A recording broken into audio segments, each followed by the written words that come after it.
ભારતીય રાજનીતિમાં કહાનીઓનો કિસ્સાઓનો ઇતિહાસ આપણી આંખોની સામે બનતો જ જાય. જે ઘટના આપણે જોઈ રહ્યા હોય આપણને ખબર નથી હોતી કે આજથી 10 કે 15 વર્ષ પછી કદાચ એવું બની શકે કે રાજનીતિ ભણતા લોકો માટે ચોપડીનો પાનાનો એ કિસ્સો બહુ જ મહત્વની ઘટના બનશે. મમતા બેનર્જીની આજની પત્રકાર પરિષદ કેટલી મહત્વની ઘટના બનશે એ ખબર નથી, પણ બહુ અજીબ ઘટના ચોક્કસ છે કે જ્યારે ચૂંટણી હાર્યા પછી એક રાજ્યના પૂર્વ મુખ્યમંત્રી એવું કહે છે કે હું રાજીનામું નહીં આપું. નમસ્કાર, આપની સાથે હું દેવાંશી.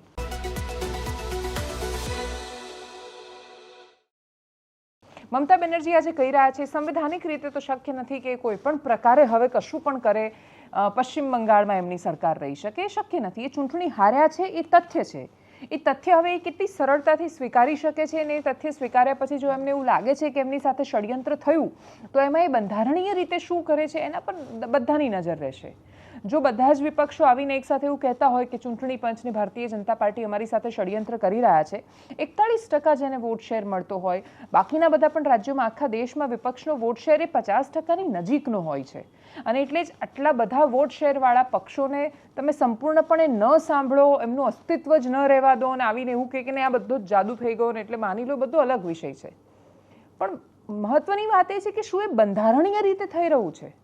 તમે ચૂંટણી હાર્યા છો, આ ઘોષિત થઈ ગયું છે, સર્ટિફિકેટ જીતનું એમની પોતાની બેઠક પરથી ભવાનીપુરથી સુવેન્દુ અધિકારીને મળી ગયું છે. ભારતીય જનતા પાર્ટી પાસે બહુમતીમાં જોઈએ એનાથી વધારે બેઠકો છે, વોટશેર વધારે છે, 2 થી 3% વોટશેરમાં 100 બેઠકોનો ફરક પડે છે તો પડે છે. આ સ્થિતિને સ્વીકારવાની જગ્યાએ જો તમે આવીને એવું કહો કે હું રાજીનામું જ નહીં આપું કેમ કે અમે નૈતિક રીતે જીત્યા છીએ, તો નૈતિક રીતે તો દરેક ચૂંટણીમાં ભારતીય જનતા પાર્ટીની હાર વિપક્ષવાળા કહે છે ને એટલે જ શબ્દોથી નથી જવાતું. નંબર બહુ જ મહત્વના છે રાજનીતિમાં, આંકડાનું બહુ જ વિશેષ મહત્વ છે અને એટલે જ મમતા બેનર્જી એ વાતનો સ્વીકાર કરે કે ન કરે એ પશ્ચિમ બંગાળના મુખ્યમંત્રી હવે નથી. હવે એમણે સામે આવીને કહ્યું કે આ બધા નેતાઓ સાથે વાત કરીને અમે કશુંક કરવાના છીએ. એ કશુંક શું કરે છે એની પ્રતીક્ષા રહેવાની છે. શું દેશમાં કે લોકતંત્ર માટે વિપક્ષનું અસ્તિત્વ જરૂરી છે? સ્વાભાવિક રીતે જરૂરી છે. ભારતીય જનતા પાર્ટીનો જે રીતે વિજયરથ ચાલી રહ્યો છે અને અશ્વમેધના યજ્ઞમાં જેમ ઘોડો દોડાવ્યો હતો એમ ઘોડો દોડી રહ્યો છે, તો તમે ગમે તેટલા અશ્વમેધ યજ્ઞ કે ઘોડો દોડાવવાનો પ્રયત્ન કરો, લોકતંત્રની તાસીર છે કે એ સત્તા બદલે છે. અને એટલે જ આ દેશનો સ્વભાવ, આ દેશના લોહીમાં લોકતંત્ર છે. જો આ દેશના લોહીમાં લોકતંત્ર ન હોત તો ભારતીય જનતા પાર્ટી 400 પાર હોત. જો આ દેશના લોહીમાં લોકતંત્ર ન હોત તો ક્યારેય ઇન્દિરા ગાંધી કે રાજીવ ગાંધી જેવી ઐતિહાસિક બેઠકો મળ્યા પછી 2014માં કોંગ્રેસને આવી પછડાટ ન મળતી. 14માં કોંગ્રેસને પછડાટ મળે છે કે પછી 24માં ભાજપને ધક્કો લાગે છે. એ ભાજપ માટે બહુ મોટો ધક્કો હતો. તમે 400 પાર માની જ લીધું છે અને એના પછી તમે પૂર્ણ બહુમતી પ્રાપ્ત નથી કરી શકતા, તો એ ધક્કો છે અને એ લોકતાંત્રિક રીતે આ દેશની પ્રજાએ આપેલો ધક્કો છે. બંધારણની બૂમો પાડતા વિપક્ષના નેતાઓ જો બંધારણનું સન્માન નહીં કરે તો બાકીનો સવાલ રહેતો નથી. રહી વાત ભારતીય જનતા પાર્ટીના વિજયની કે એમના ચાલી રહેલા અશ્વમેધ યજ્ઞની કે ઘોડાની, તો દેશનો સ્વભાવ રહ્યો છે એ સમય પ્રમાણે દરેકને કોઈને કોઈ સંદેશ આપે છે અને એટલે જ વિપક્ષ નથી જીતતું અથવા વિપક્ષની કોઈ પક્ષનો વિજય નથી થતો એનો મતલબ કે લોકો મતિભ્રષ્ટ થયા છે એવું નથી હોતું. અને એટલે જ તમે જીતો તો લોકો બહુ જ બુદ્ધિશાળી, લોકો લોકતંત્રમાં ભરોસો રાખવાવાળા, તમે જીતો તો વિપક્ષ માટે મીડિયા કે સોશિયલ મીડિયા બહુ જ અદ્ભુત ભૂમિકામાં, જો તમે જીતો છો તો પત્રકારો નિષ્પક્ષ અને સારી રીતે કામ કરી રહ્યા છે. પત્રકારત્વમાં સમસ્યા છે અને એટલી છે કે હવે આખી દુનિયાને ખબર છે કે ટીવી કેટલું જોવાય છે અને એટલે જ જ્યારે રિલેવન્ટ જ નથી માનતા લોકોને જે મીડિયા, અને જ્યારે બધાને ખબર પડી રહી છે કે મીડિયા શું કરી રહ્યું છે, લોકો બોલે એના પરથી, એટલે જો કોઈ પણ વ્યક્તિ જ્યારે બોલે છે એના પરથી હવે લોકોને ખબર પડે છે કે એ કોના શબ્દો કે કોની ભાષા બોલે છે અને એટલે જ હવે સરળ નથી રહ્યું કે તમે લોકોને મૂર્ખ બનાવો. હા, બહુ જ મોટા પાયા પર જ્યારે નેરેટિવ ફેલાવવામાં આવે ત્યારે એને નથી રોકી શકાતો, પણ એનો ભોગ તો બધા જ બને છે. પણ છતાંય 2014માં જે રાહુલ ગાંધીને સોશિયલ મીડિયાનો પ્રયોગ કરીને ભારતીય જનતા પાર્ટીએ પપ્પુ ઘોષિત કરી દીધા હતા, એ રાહુલ ગાંધી અત્યારે 2026માં વિપક્ષના નેતા છે લોકસભામાં અને આમ દમથી ઊભા રહે છે. અને એટલે જ સોશિયલ મીડિયાના આધાર પર તમે એક નેરેટિવ ફેલાવી શકો, હંમેશા માટે એનું નિયંત્રણ નથી રાખી શકતા. એ સામેવાળા વ્યક્તિ પર છે કે એ વાતને સ્વીકારી લે છે કે પછી એ સતત પોતાનું કામ કરવામાં ધ્યાન રાખે છે. અને એટલે જ હવે આ લડાઈમાં મમતા બેનર્જી પર છે કે એ આવનારી લડાઈ કેવી રીતે લડે છે. શું એ પોતાની ત્રુટીઓને, ખામીઓને, એમના શાસનને, એમના શાસનથી લોકોને શું કામ સમસ્યાઓ આવી, એ કેમ તાનાશાહ બન્યા, એમણે કેમ અતિશય અપીઝમેન્ટ કર્યું, એમણે શું કામ માત્ર મુસ્લિમોનું તુષ્ટિકરણ કરવા પર જ ફોકસ કર્યું નહીં કે એમણે વિચાર્યું કે વિકાસ કરો, બધાનો સહિયારો, મુસલમાનને પણ આ દેશની મુખ્ય ધારામાં કે મુખ્ય રાજનીતિમાં સામાન્ય વિકાસના પ્રવાહમાં લાવવાની જરૂર છે. જેટલા લોકો, એટલે કોંગ્રેસે બહુ જ મુસ્લિમ તુષ્ટિકરણ વર્ષો સુધી કર્યું, પણ એણે મુસલમાનોનો વિકાસ શું કર્યો? જો તુષ્ટિકરણથી વિકાસ થઈ જતો હોત તો દેશના મુસલમાન બહુ જ સારી સ્થિતિમાં હોત. તમે જાઓ મુસલમાન વિસ્તારોમાં, નાનકડી ચોલમાં, બહુ જ નાનકડા મકાનોમાં, અતિશય દરિદ્ર સ્થિતિમાં જીવતા માણસો, સ્ત્રીનું સન્માન સવાલ હોય, વ્યસન અતિશય ખરાબ રીતે ફેલાયેલા હોય, ગુંડાગર્દી, બાકી બધી સમસ્યાઓ હોય, બાળકો એટલા બધા બાળકો હોય પણ રાખશો કેવી રીતે ન ખબર હોય, ક્વોલિટી એજ્યુકેશન એ વિષય પર સમજણ ન હોય, એટલે બહુ સમસ્યાઓ છે ત્યાં. એ સમસ્યાઓ પર ધ્યાન જ્યાં સુધી નહીં આપો ત્યાં સુધી ક્યાં સુધી મુસલમાનો પણ માત્ર તુષ્ટિકરણના આધાર પર વોટ આપશે એ પ્રશ્ન છે. હા, એ વિષય અલગ છે કે તમે ધર્માંતાનો ઉપયોગ કરીને તમે બહુ લાંબા સમય માટે વોટને ડાયવર્ટ કરી શકો છો. સતત એ મત મળે એની ગેરંટી નથી હોતી.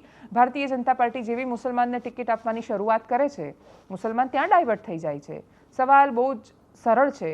તમે એ સવાલને સાંભળી રહ્યા છો અને સાંભળી રહ્યા છો તો જવાબ તમારે આપવાનો છે. સાંભળીએ মমতা ব্যানার্জিને. কেন কিসের জন্য আমরা তো হারিয়ে নিয়ে যাবো? হারলে আমি যদি শপথ দিতে যেতাম তাহলে আমি এডুকেশনটা করতাম। এখন তো কোশ্চেন ডাজন্ট অ্যারাইজ। জোর করে দখল করে যদি কেউ মনে করে যে আমি কি রেজিগনেশন দিতে হবে, no, not that. Now also I want to say that we didn't lose the election. It is their forceful attempt to defeat us. Officially, they may, through election commission, can defeat us. But morally, I am telling you that we won the election. દેશની રાજનીતિ પરથી નજર ગુજરાતની રાજનીતિ પર. બનાસનીબેન ઘેનીબેન એમના પર કરાયેલી જગદીશ વિશ્વકર્માની ટિપ્પણી એ સ્વાભાવિક રીતે સ્લીપ ઓફ ટંગ હતું, પણ જ્યારે એ મુદ્દો ખૂબ વધારે ચર્ચામાં આવે, જે રીતે મલ્લિકાર્જુન ખડગેને આવ્યો, મલ્લિકાર્જુન ખડગે બોલ્યા અને આખા દેશમાં એના પર વિરોધ પ્રદર્શન શરૂ થયા, તો બહુ જ સ્વાભાવિક હતું કે ગુજરાતમાં જો જગદીશ વિશ્વકર્મા કોઈ ભૂલ કરશે તો કોંગ્રેસ તો ભૂલની શોધમાં હોય જ, કેમ કે એમણે પણ રાજનીતિ કરવાની છે. એટલે એમણે એ મુદ્દાને પકડી લીધો અને હવે ઠાકરશી રબારી બોલી રહ્યા છે.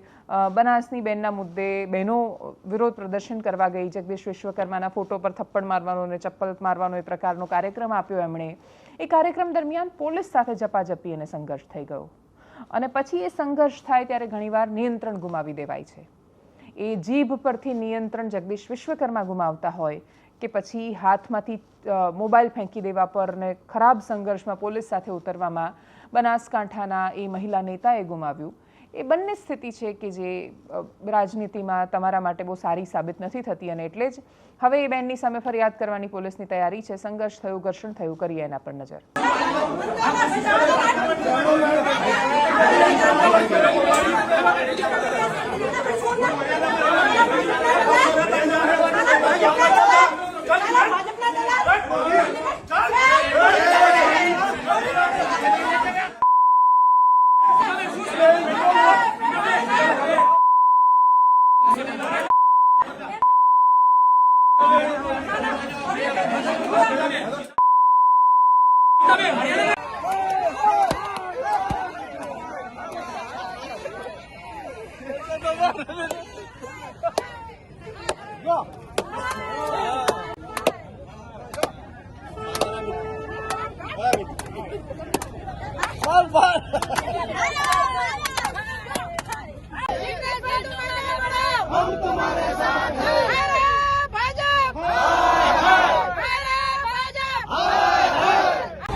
અને છેલ્લે વાત કરીએ ગુજરાતના હવામાનની. રાજકીય હવામાન તો નેતાઓની ઈચ્છા પ્રમાણે ગરમ ને ઠંડુ થતું રહે છે.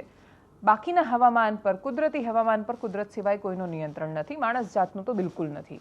અને એટલે જ ભલે આપણને એવું લાગતું હોય કે મેનો મહિનો છે ને ભયંકર ગરમી છે, કુદરતની ઈચ્છા થઈ કે માવઠું લઈને આવવું છે તો વરસાદ આવી રહ્યો છે. 14 જિલ્લામાં ભયંકર વરસાદની આગાહી છે, એલર્ટ આપી દેવામાં આવ્યું છે, માવઠાનો ખતરો છે.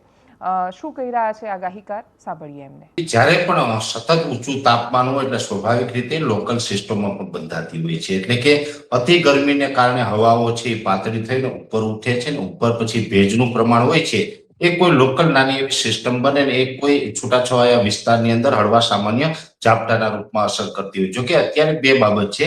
એક તો આ ગરમીને કારણે લોકલ સિસ્ટમ બંધાઈ રહી છે, એની સાથોસાથ જે વેસ્ટર્ન ડિસ્ટર્બન્સ હોય છે એ પણ ક્યાંય ને ક્યાંય પ્રભાવ પાડી રહ્યું છે. એટલે બંને સંયોગને કારણે છેલ્લા 2 દિવસથી અમુક વિસ્તારમાં છૂટાછવાયા વરસાદી ઝાપટા નોંધાયા છે. જોકે આ છે લાંબો સમય ઝાપટાનું પ્રમાણ ચાલે તેવી શક્યતાઓ નથી. આવતીકાલે એકાદ દિવસ કદાચ અને આવતીકાલે 6 તારીખ અને 7 તારીખ અને 2 દિવસ સુધી કદાચ મહારાષ્ટ્ર બોર્ડરના જે ગામડાઓ છે, આપણા ગુજરાતના જે મહારાષ્ટ્ર બોર્ડરે આવેલા છે, એ વિસ્તારમાં કદાચ હજુ પણ ઝાપટાની અસર પડે એવી શક્યતાઓ છે. એટલે એક પ્રકારે જોવા જઈએ તો આ પણ વેસ્ટર્ન ડિસ્ટર્બન્સની અસર છે. એટલે હવે આને પણ આપણે પ્રી મોન્સૂન એક્ટિવિટી તો ન ગણી શકીએ. સ્વાભાવિક રીતે મે મહિનામાં જે વરસાદ થતો હોય, પ્રી મોન્સૂન એક્ટિવિટી હોય, જે દક્ષિણ તરફથી અથવા તો અરબ સાગરના કોઈ અસ્થિરતા હોય ને એને કારણે વરસાદ પડે, જેને આપણે પ્રી મોન્સૂન એક્ટિવિટી કહેતા હોય છે. પણ આ તો વેસ્ટર્ન ડિસ્ટર્બન્સ અને એની સાથોસાથ પાછું જે લોકલ જે ક્લાઇમેટ આખું બદલાઈ રહ્યું છે એને કારણે આ વસ્તુ થઈ રહી છે. જો કે આ કોઈ ઝાઝા દિવસ નથી ચાલવાનું કે વધારે વરસાદની પણ અત્યારે કોઈ સંભાવનાઓ નથી. એક ચોક્કસથી છે કે હવે ધીમે ધીમે તાપમાનમાં ઘણા બધા બદલાવ આવશે.